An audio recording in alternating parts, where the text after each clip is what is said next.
गेल्यानंतर बाटल्या गोळा कर, चपल गोळा कर, बिस्किट पुड्या गोळा कर, याच्यासाठी पंढरपूरच्या वारीला जायचं नाही. तर पंढरपूरला गेल्यानंतर पांडुरंगाच्या दर्शनाची आस मनामध्ये असली पाहिजे. आता बरेच पंढरपूरला जातात श्याम महाराज, गेले का तिथं गेलं की दर्शन होईल नाहीतर नाही होईल, गर्दीत टेकलं मुंडकट टेकलं, नाहीतर चला गेलं की पहिलं विळी घ्या, चमचा घ्या, उलटणा घ्या. संसार दुसरीकडे नसतो. देवाच्या घरी गेल्यावर बी आपण संसारच पाहतो, परंतु देवाच्या दरबारात गेल्यानंतर, दर्शनाला गेल्यानंतर जर संसार मनामध्ये आला तर त्या दर्शनाचं पुण्य आपल्याला प्राप्त होत नाही. याच्याकरता दर्शनाला गेलो ना, दर्शन करायचं आणि मग वापस फिरायचं.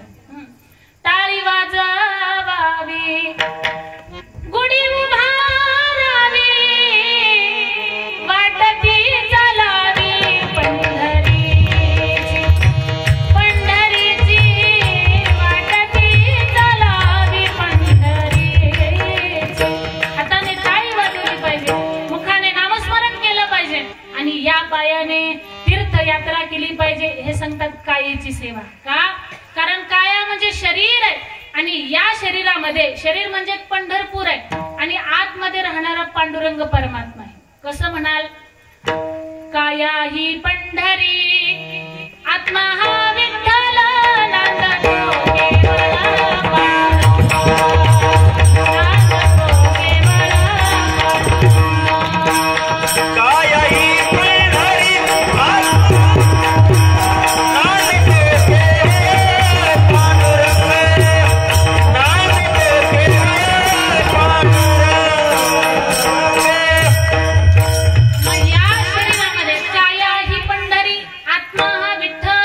नांदतो भगवान परमात्मा जर आत नांदत असेल तर मग सेवा कोणाची करायची?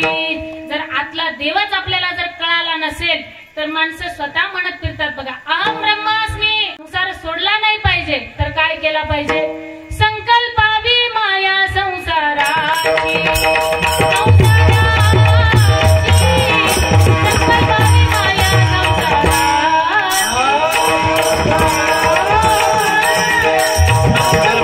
माया संसाराची.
आणि मग सेवा केली पाहिजे. हेच प्रभूला आवडते महाराज. तुका म्हणे घालू तयावरी भार, वाहू हा संसार देवा पायी. प्रभू चरणावरती जर या संसार जर अर्पण केलात, संसार जर वाहिलात तर प्रभूला सांगितला, देवा तू माझा आहेस आणि मी तुझा आहे, एवढं जरी म्हणालात तर भगवान परमात्मा सर्वस्व आपलं स्वीकारतो आणि आपल्या मागे पुढे उभा राहतो.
प्रभू नामस्मरण, प्रभूचं नामस्मरण हे सार आहे संसारातलं. म्हणून केवळ आणि केवळ दुःख पदरात पडतं. कशाने पदरात पडतं? तर मालक झाल्याने. याच्याकरता दास बना, संसाराचे नाही तर प्रभूचे दास बना. हनुमंतरायांचं दास्यत्व पहा. दास्यत्व निकट हनुमंते पै केले, या ठिकाणी सांगतायत हनुमंतरायांचं जे दास्यत्व आहे ना ते निकट आहे, बळकट आहे. आणि हनुमंतरायांनी कसल्याही प्रकारचा मनामध्ये स्वार्थ न ठेवता ही सेवा पूर्णत्वाला नेली. त्या पद्धतीचा भाव आपल्या अंतःकरणामध्ये आहे का? नाही. म्हणून दास बना, पण कोणत्या पद्धतीचे दास बना आणि कशाने बना हे तुकोबा अभंगाच्या पहिल्या चरणात सांगतात. काया वाचा मने झाला विष्णुदास,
काया वाचा मने झाला विष्णुदास, दास्यत्व स्वीकारायचे ना. मग कशाने स्वीकारा? कायेन स्वीकारा. काया म्हणजे काय? शरीर. या शरीराने प्रभूचं दास्यत्व स्वीकारा, प्रभूची सेवा करा. बरं, काया म्हणजे काय? होय, काया म्हणजे काय माहितीये? काया म्हणजे शरीर. या शरीराने प्रभूचं दास्यत्व स्वीकारा, प्रभूच्या चरणाची सेवा करा. तुम्ही म्हणाल ताई सेवा करतात हे ऐकलंय, पण शरीराने कशी सेवा केली जाते, कसं करतात? तर त्याचं गोड उत्तर आहे मायबाप. शरीराने सेवा करतात. या पायाने सेवा करते. पायाचं काम काय? शरीरच आहे ना. पायाने काय करा? तीर्थयात्रा करा, हाताने टाळी वाजवा, हे शरीराचं काम आहे. आणि या शरीराने सेवा करायची असेल तर याच्याकरता सगळ्यात सुंदर उदाहरण म्हणजे आषाढीच्या वारीला जा. ही सेवा आहे, तीर्थयात्रा आहे. आणि ही करत असताना ही सेवा प्रभू चरणाजवळ पोहोचेल म्हणून कायेची सेवा सांगतात. पाऊले चालती पंढरीची वाट,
कायवाच मने झाला विष्णुदास कायवाच मने झाला विष्णुदास कायवाच मने झाला विष्णुदास कायवाच मने झाला विष्णुदास व्हायला कोणी तयार नाही माहिती आहे का नाही दास्य तो स्वीकारायला तयार नाही घरचं उदाहरण घ्या घरचा छोटासा जर मुलगा असेल ना मुलाला जर एखादी गोष्ट सांगितलं जा रे पिंट्या दुकानला जा आणि एखादा बिस्किटचा पुडा घेऊन ये ते पोरग काय म्हणतं माहितीये मग आई अगं सकाळपासून एवढी लेकरं घरात आली एवढी सगळे आले तुला मीच दिसलो का दुसरं नाही का दिसलं मी काय तुझा नौकर आहे का असं कोण म्हणते पोरग म्हणते म्हणजे पोराला सुद्धा नौकर व्हावंसं वाटत नाही दास व्हावंसं वाटत नाही तर त्याला सुद्धा मालक व्हावंसं वाटतं परंतु महाराज या संसाराचं दास्यत्व स्वीकारल्यानंतर केवळ पदरात दुःख पडतं आणि दुःखच पडतं आहे का नाही दोन प्रकारची सेवा एक बाह्य स्वरूपाची आणि एक अंतरंगातली केली जाणारी सेवा मग ती दास सेवा जी अंतरंगातून करतो ना अंतरातून करतो ना ती सेवा प्रभूपर्यंत पोहोचते आणि जी बाह्य स्वरूपाची सेवा आहे ती मात्र भगवान परमात्म्यापर्यंत पोहोचत नाही तर ती सामान्य जीवाला फक्त दिसते विठ्ठल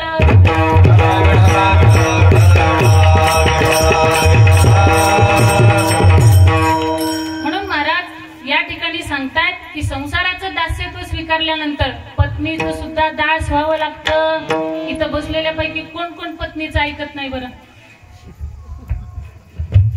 सगळे ऐकतो आहे का नाही पत्नीचं ऐकलंच पाहिजे आहे का नाही तुम्ही म्हणा ताई तुम्ही लय बोलत्या तुमचं ऐकत नाही का महाराज बरं कोणत्या पत्नीचं ऐकावं जी पत्नी पारमार्थिक गोष्टीला पुढाकार देते तिचं ऐकावं एखादी जर पत्नी म्हणाली का हो आपल्या माझ्या सासऱ्याची 75वी जवळ आली आपण साजरी करूया का ऐकावं का नाही ऐकावं ऐकावं कशा महाराज ऐकावं ऐकलं पाहिजे जर पत्नी म्हणाली का हो सासूबाईच्या साड्या फाटल्यात आपण डी मार्टला जाऊ छान सुंदर 4-5 साड्या घेऊ ऐकावं का नाही ऐकावं ऐकावं आणि जर त्या ठिकाणी पत्नी म्हणाली का हो आता माझ्या बहिणीचं लग्न आहे तिच्या लग्नामध्ये एखादी स्कूटी गिफ्ट देऊ ऐकावं का म्हणजे तुमचा मेवणीवर जीव नाही वाटत विठाला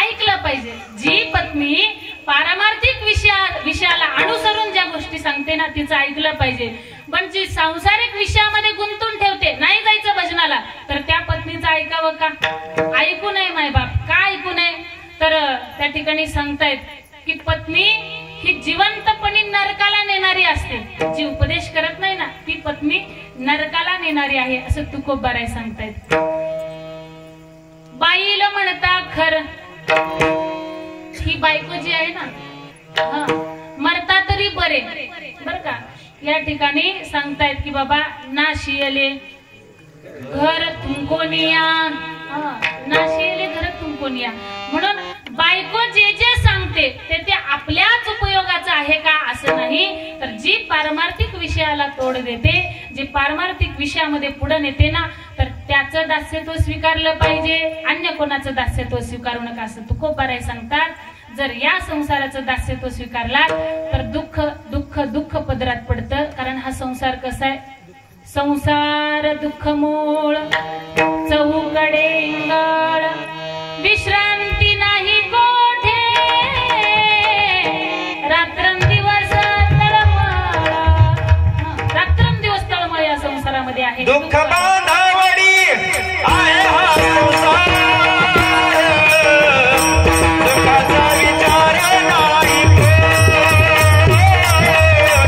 दुःखाचा विचार नाही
बघा या संसाराचं वर्णन अतिशय सुंदर केले. कसा आहे संसार? एखाद्या उलट्या वृक्षाप्रमाणे ऊर्ध्वमूल मधशाख मश्वस्थं प्राहुरव्ययं छन्दांसि यस्य पर्णानि यत्संवेद सवेदवित् अधश्वर्धं प्रसृता तस्य शाखा गुणप्रवृद्धा विषय प्रवाला अधस्य मूलाननुसन्तता कर्मानुबंधिनी मनुष्यलोक. हा संसार एखाद्या उलट्या वृक्षाप्रमाणे आणि या वृक्षाची पानं म्हणजे वेदाचं प्रमाणे. ज्याला हे कळालं ना तो संसारात तर राहतो पण मन मात्र प्रभू चरणाजवळ असतं. ज्याला संसार मुळासकट कळत नाही ना अलिप्त कमळ जरी जसे अलिप्त कमळ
गाईच्या कासामध्ये गोचिड बसत पण त्या गोचिडाला सार पदार्थाचं सेवन करता येतं का?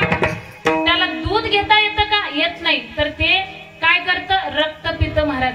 परंतु आपल्याला संसारात राहून जी सार गोष्ट आहे, काय सार आहे महाराज? सार सार सार सार विठोबा सार सार सार विठोबा नाम तुझे सार मनवून शोध पाणी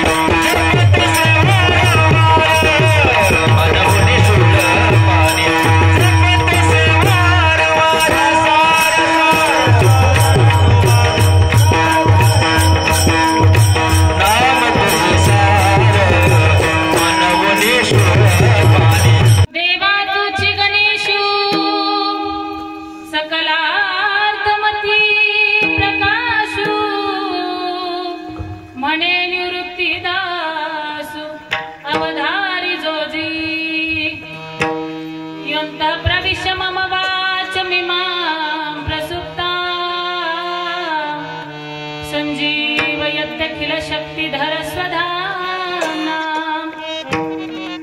अन्यांशहस्तचरण श्रवणत्वगादिं प्राणान्नमो भगवते पुरुषाय तुभ्यं.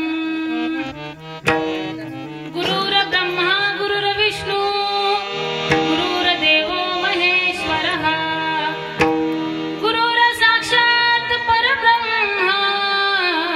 तस्मै श्री गुरुवे नमः.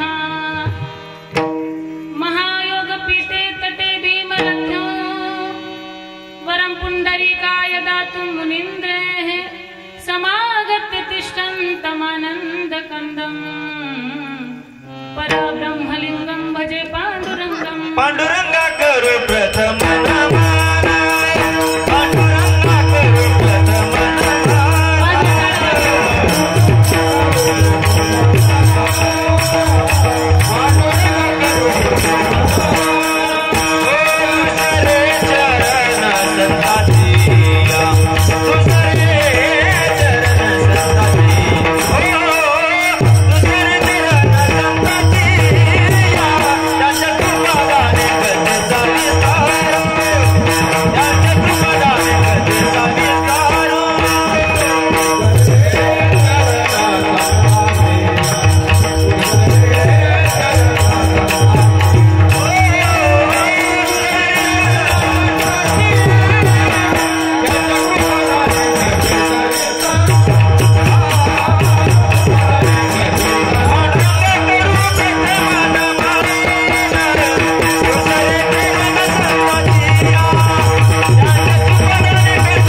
तुका जयांची केली स्मरण होय सकळ विद्यांचे अधिकरण तेची वंदू श्री चरण श्री गुरूंचे ते नमस्कारोनी आता कलावत जीवधरा तावतारं कलंकंकती जोधिका मोदी भक्त्रं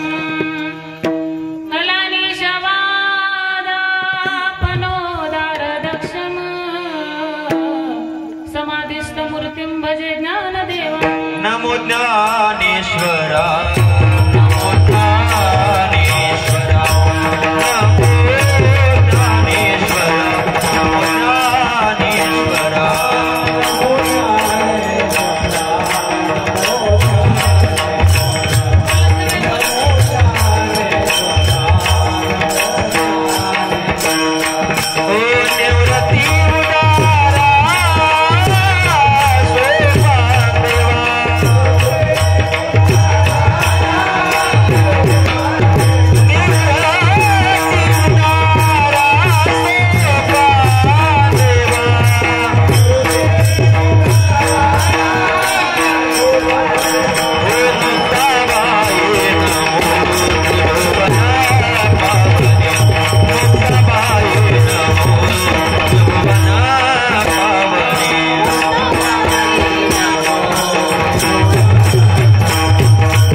बाधित न विश्वासी तो करी स्वामी. हे नामस्मरण कशासाठी टाळी वाजवायची आणि कशासाठी नामस्मरण करायचं त्याला एक खूप मोठं कारण आहे बरं. कीर्तनात बसल्यानंतर जो करील टाळ्यांची टाळाटाळी मग त्यासी यमकवटाळी. हे बरं आहे का? मग बरं नाही ना. त्याच्याकरता टाळी वाजवली पाहिजे, मुखाने नाम घेतलं पाहिजे. आणि मग टाळी वाजवायला काही पैसे पडतात का? काही लागतं का? काही लागत नाही. प्रभूचं नामस्मरण करण्याकरता काही लागत नाही. अखंड सप्ताहामध्ये का टाळी वाजवावी तर त्याला एक कारण आहे महाराज. वर्षभर आपण काय करतो तर वर्षभर आपण पुण्य कमवण्याच्या नादामध्ये कधी कधी पाप करून बसतो. वर्षभर कुणी खरं बोलतच असं नाही. प्रत्येक मनुष्य हा खोटच बोलतो. खोटं बोलल्याशिवाय त्याचं काम चालत नाही. लटिके ते रुचे साच कोणाही न पचे. लटकं बोलणं, लटकं वागणं, लटकं राहणं यामध्ये पूर्ण आयुष्य निघून जातं. आणि मग या वागण्यामध्ये दिवसातनं कितीतरी वेळा मनुष्य खोटं बोलतो. आणि म्हणून या खोट्याची पुनरावृत्ती करण्यापेक्षा हे संपुष्टात कुठेतरी आणलं पाहिजे. याच्याकरता या पापाच्या क्षालना करता वर्षभरामध्ये जो 7 दिवसाचा अखंड सप्ताह होतो ना तर या सप्ताहामध्ये ज्या चार्जिंग उतरलेल्या बॅटरी असतात का नाही त्याला डबल चार्जिंग करावी लागते. का? कारण 7 दिवसामध्ये जर फुल चार्ज झाला मोबाईल तर तो वर्षभराकरता मग किती फोन करा, किती SMS करा, काही करा, मग हे डबा बंद पडत नाही. याच्याकरता 7 दिवस काय केलं पाहिजे तर 7 दिवस प्रभूचं नामस्मरण केलं पाहिजे. हाताने टाळी वाजवली पाहिजे आणि मुखाने नाम घेतलं पाहिजे. विठ्ठला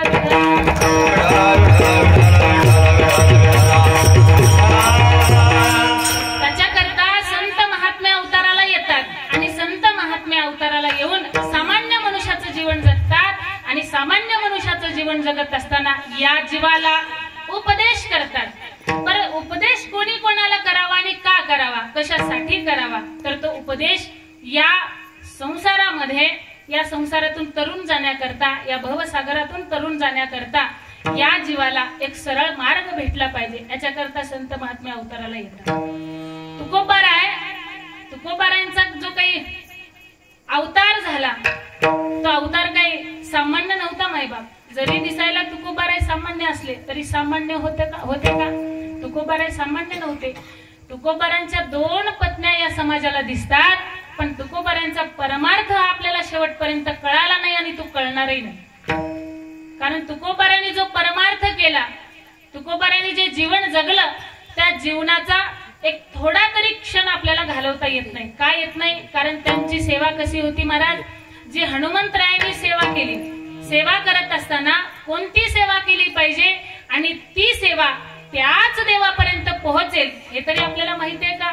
त्याच्याकरता ते पोचण्याकरता हे अंतकरण किती शुद्ध आहे हे पडताळून पाहावं लागतं. आणि ते पाहण्याकरता संतांच्या संगतीत जाणं अतिशय महत्वाचं असतं. विठ्ठल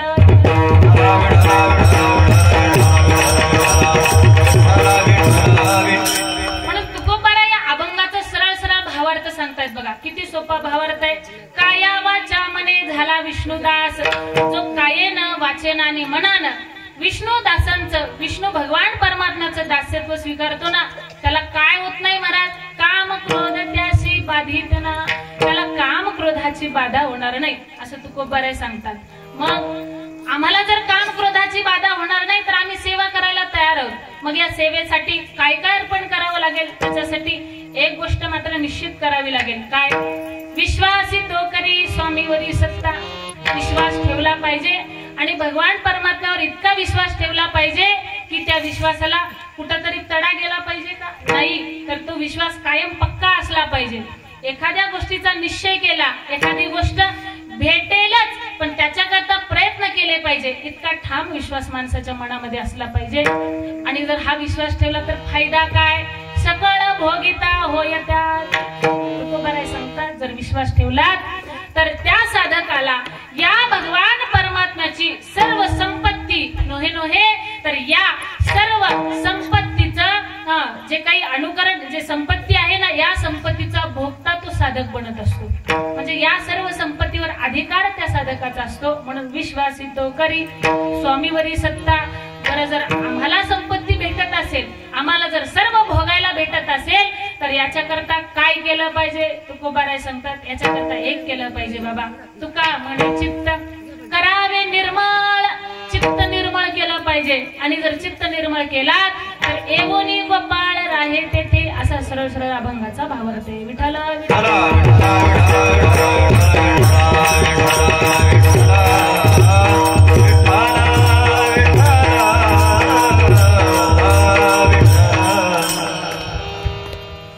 तर आता 11 वाजले काय 12 वाजले काय.